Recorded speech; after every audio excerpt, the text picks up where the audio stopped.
une question que je me suis posée récemment. Tu as fait plusieurs entrevues avec François Lambert et il y avait aussi Monsieur Courtemanche. Là, Ouais, le junior. Ouais, exact. Fait que tu as eu une série d'entrepreneurs puis des gens qui ont bâti des grands projets.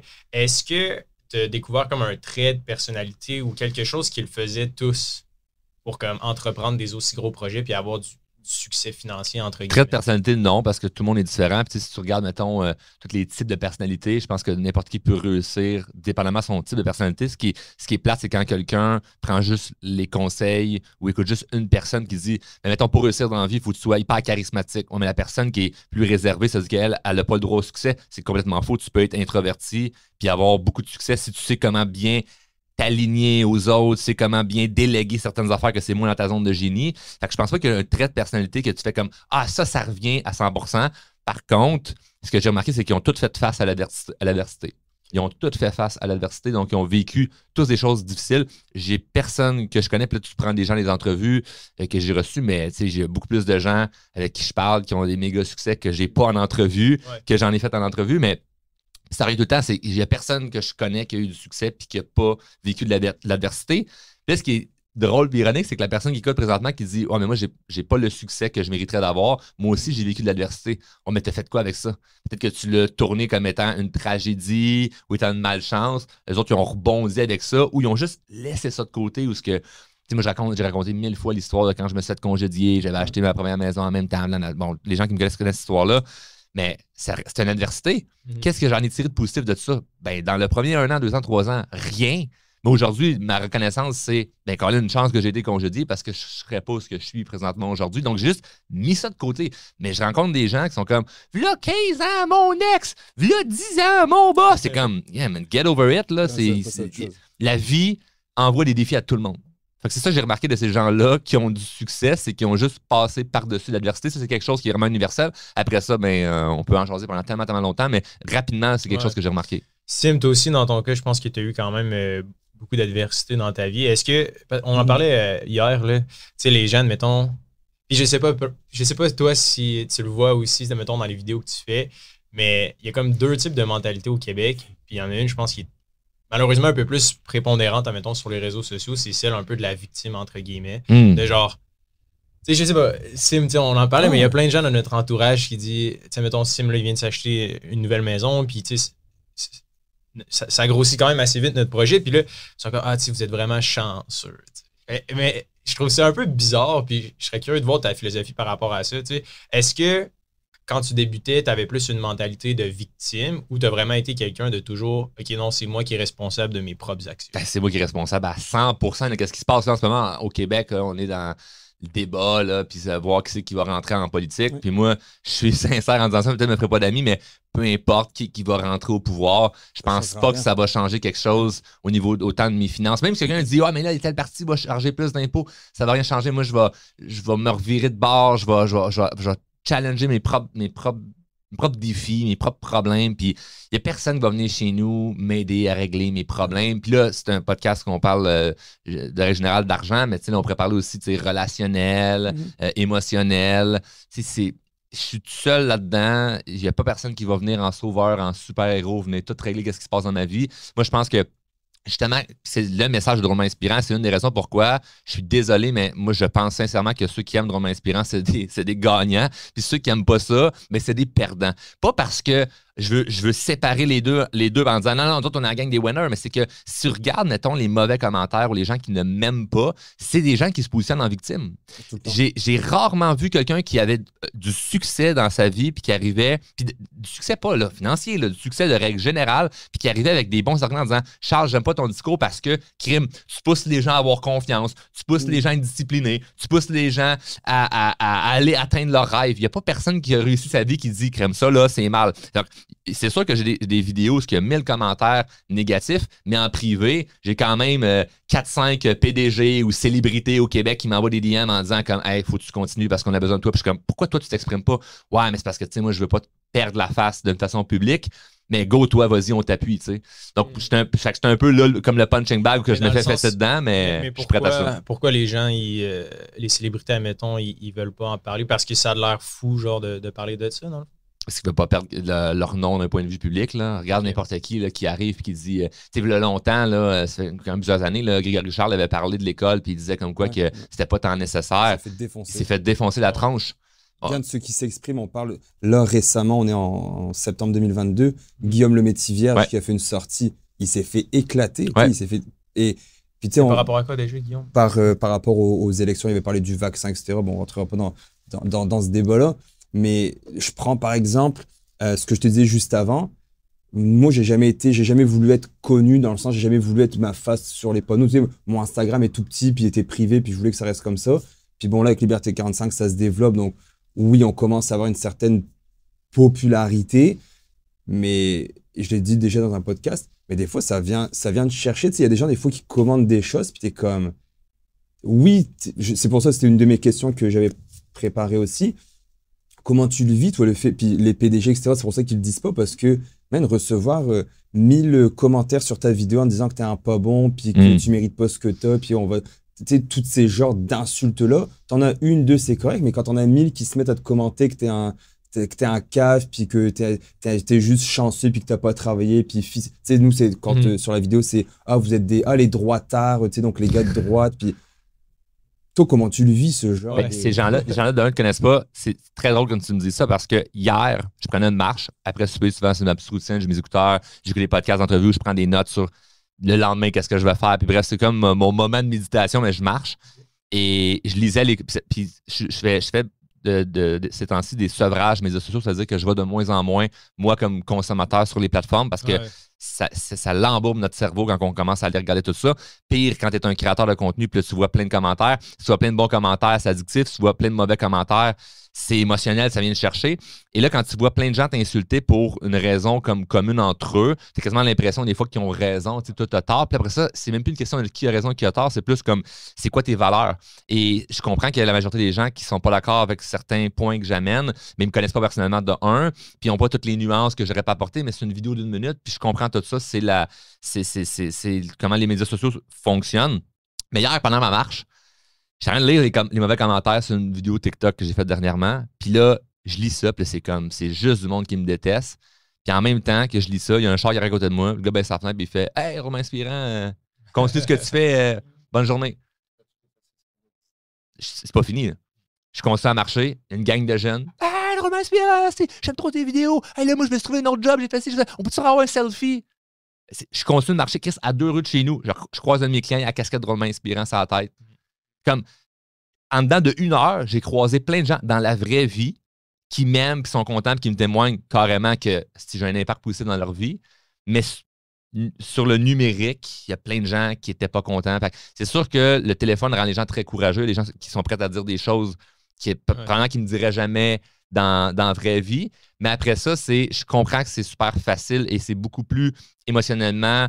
Tu as une espèce d'enthousiasme ou un engouement quand il y a quelque chose qui te prend émotionnel, tu as le goût d'aller commenter méchamment. Fait qu'il y a des gens qui vont commenter méchamment, mais ceux qui m'aiment, ils prennent pas le temps d'aller écrire genre « Yeah, bravo ». Fait que tu sais, j'ai plus sur certaines vidéos de mauvais commentaires que de bons parce que les gens positifs à mon égard perdent pas leur temps à aller juste m'écrire des choses positives. Ils sont occupés même à accomplir leurs rêves et faire leur truc. Fait que c'est normal, vu mon discours, que les gens, comme je dis, qui sont des gagnants, mais ne perdent pas le temps à aller écrire ou à aller débattre avec les gens qui sont pas contents. Ouais.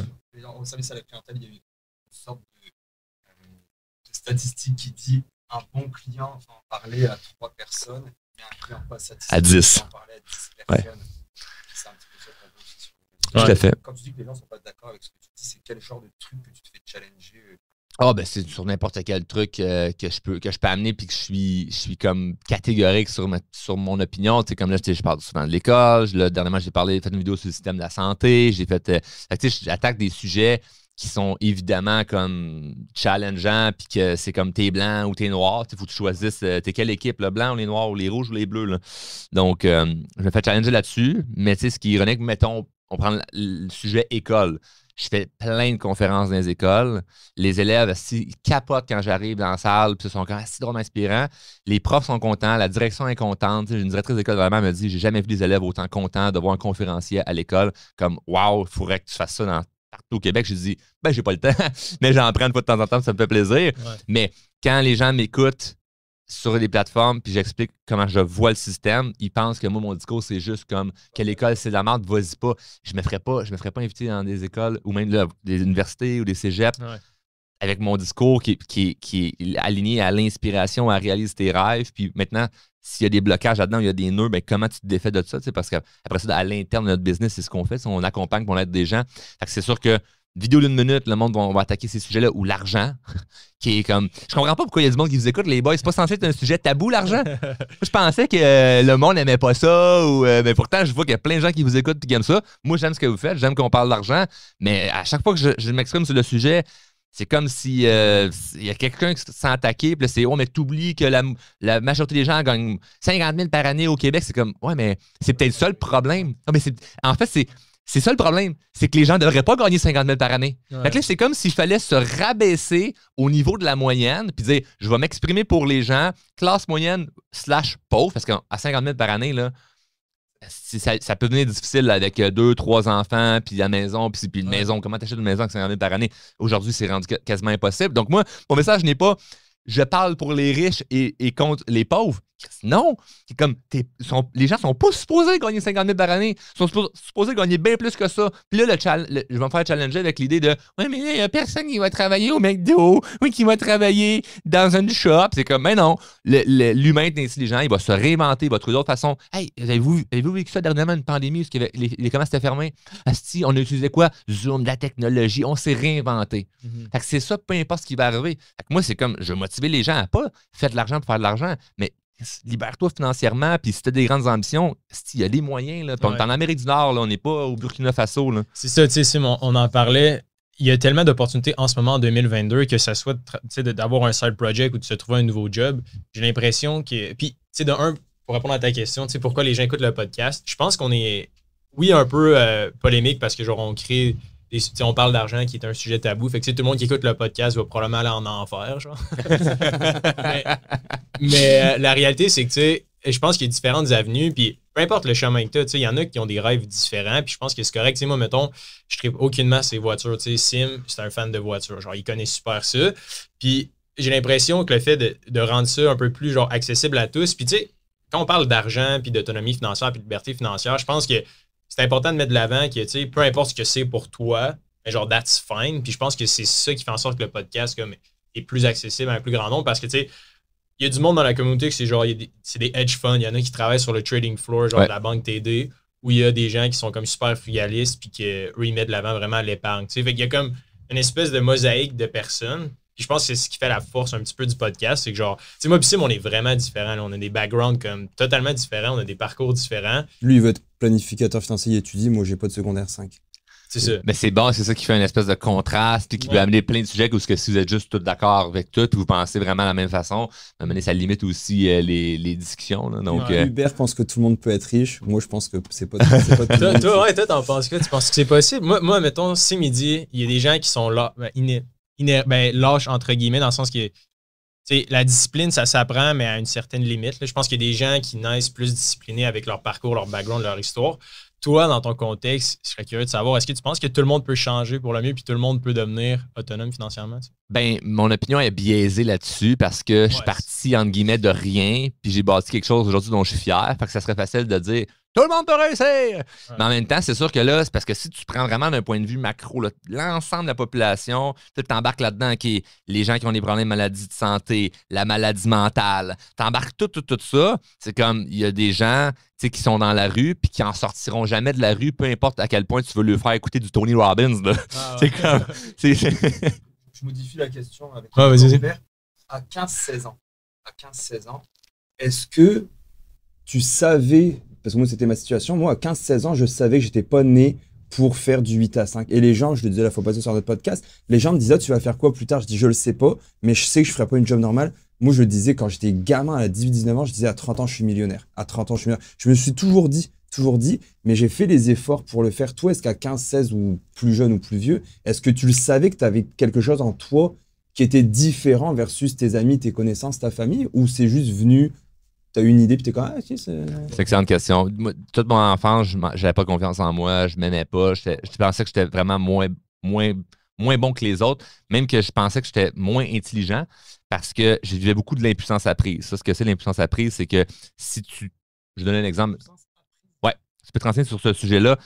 On a sûrement déjà vu sur Facebook l'image du cheval attaché avec une chaise à patio. Là. Mais pourquoi il ne bouge pas le cheval? C'est qu'il est convaincu que parce que la corde le tient à quelque chose, il ne peut pas s'enfuir. Mais il pourrait s'enfuir. Donc, moi, d'un point de vue académique, j'étais tellement convaincu que je n'étais pas bon parce que mes notes n'étaient pas bonnes, mais je me forçais même pas. Fait que j'étais comme le cheval attaché à une chaise. J'arrivais devant l'examen, puis j'essayais même pas de forcer ou de me concentrer. Je me disais juste, ça ne marchera pas parce que je ne suis pas bon, je ne suis pas intelligent, puis je le vois, mes amis sont meilleurs que moi, ou peu importe. Donc, de primaire, secondaire, j'essayais même pas. J'abandonnais. Moi, je redoublais mes années. Et là, qu'est-ce qui arrive quand tu redoubles, quand tu n'es pas bon? Je voulais toutes mes cours. Ah non, mais j'ai doublé secondaire 1. Moi, mes parents voulaient m'envoyer en école privée. J'ai fait l'examen pour aller à l'école privée. Ils m'ont fait étudier tout l'été. J'ai détesté parce qu'ils de me faire vivre ça. Ils m'ont fait étudier pendant l'été. J'ai fait l'examen pour l'école privée. J'ai coulé, évidemment. Après ça, je suis arrivé au secondaire 1 et j'ai redoublé mon secondaire 1. T'imagines-tu comme le crescendo qui descend? Là, comme, les autres, c'est comme privé, puis finalement, même au public, je poche. Doublé 1, j'ai passé limite. 2, j'ai passé limite. 3, j'ai redoublé. J'ai fini des affaires en modulaire, puis après ça, j'ai fait une équivalence. Puis ce qui était gros, c'est que j'allais voir l'orienteur puis la directrice, puis j'ai dit, moi, je m'en vais d'ici cette année. Puis c'était à 16 ans que j'ai eu le déclic de, OK, je voyais j'avais vu à la télé des gens qui étaient riches et célèbres, puis je me dis, Chris, moi, c'est ça que je veux. Si ça existe, je veux ça. Puis je voyais comme une espèce de, mais si je peux passer de tellement malheureux et pas bien, de j'ai peur à l'avenir, puis je sais pas ce qui va se passer, à le switch de, mais j'ai rien à perdre, fait qu'aussi bien viser le plus haut possible, tu sais. Et cette espèce de contraste-là m'a amené à, OK, je vais quitter l'école parce que je voyais pas de plan d'avenir par rapport à moi, personnellement, rester à l'école. Fait que le message n'est pas, tout le monde doit lâcher l'école, c'est pas ça. C'est moi, je le voyais pas qu'il fallait que je reste là. Je suis allé voir la directrice, j'ai été voir l'orienteur, puis il voulait tout faire pour que je reste là. Puis là, finalement, j'ai été voir l'orienteur en solo. Elle n'a pas fermé dans le bureau, puis là, j'ai dit, je sais qu'on peut s'en aller de l'école puis juste faire une équivalence. Puis moi, je suis là, au moins me backer, mettons, je vais faire un cours. C'est pour faire, mettons, des DEP ou pour si tu veux être mécanicien ou tu veux. Puis moi, je m'étais dit, mettons, je vais faire un cours pour être courtier immobilier ou peu importe. Je vais faire au moins l'équivalence, puis ça va acheter la paix à mes parents en disant, regarde, moi, j'ai ça. Mais ça vaut quasiment rien. Tu peux pas aller au cégep, tu peux pas aller à l'université. Ça vaut rien au niveau comme scolaire. Là, ça ne t'amènera pas plus loin dans cette espèce de système éducatif-là. Ouais. Fait que bref, je l'ai fait. Mais il me servait à rien. Il m'a dit, c'est un examen qui dure pendant 3 jours. C'est comme tu fais ça, puis that's it. Mais bref, tout ça pour dire que j'ai eu cette espèce de déclic-là vers 16-17 ans, j'ai vraiment envie d'avoir quelque chose de plus grand. Je commence à avoir des aspirations puis des rêves. Puis c'est là que j'ai tombé dans des livres de croissance personnelle.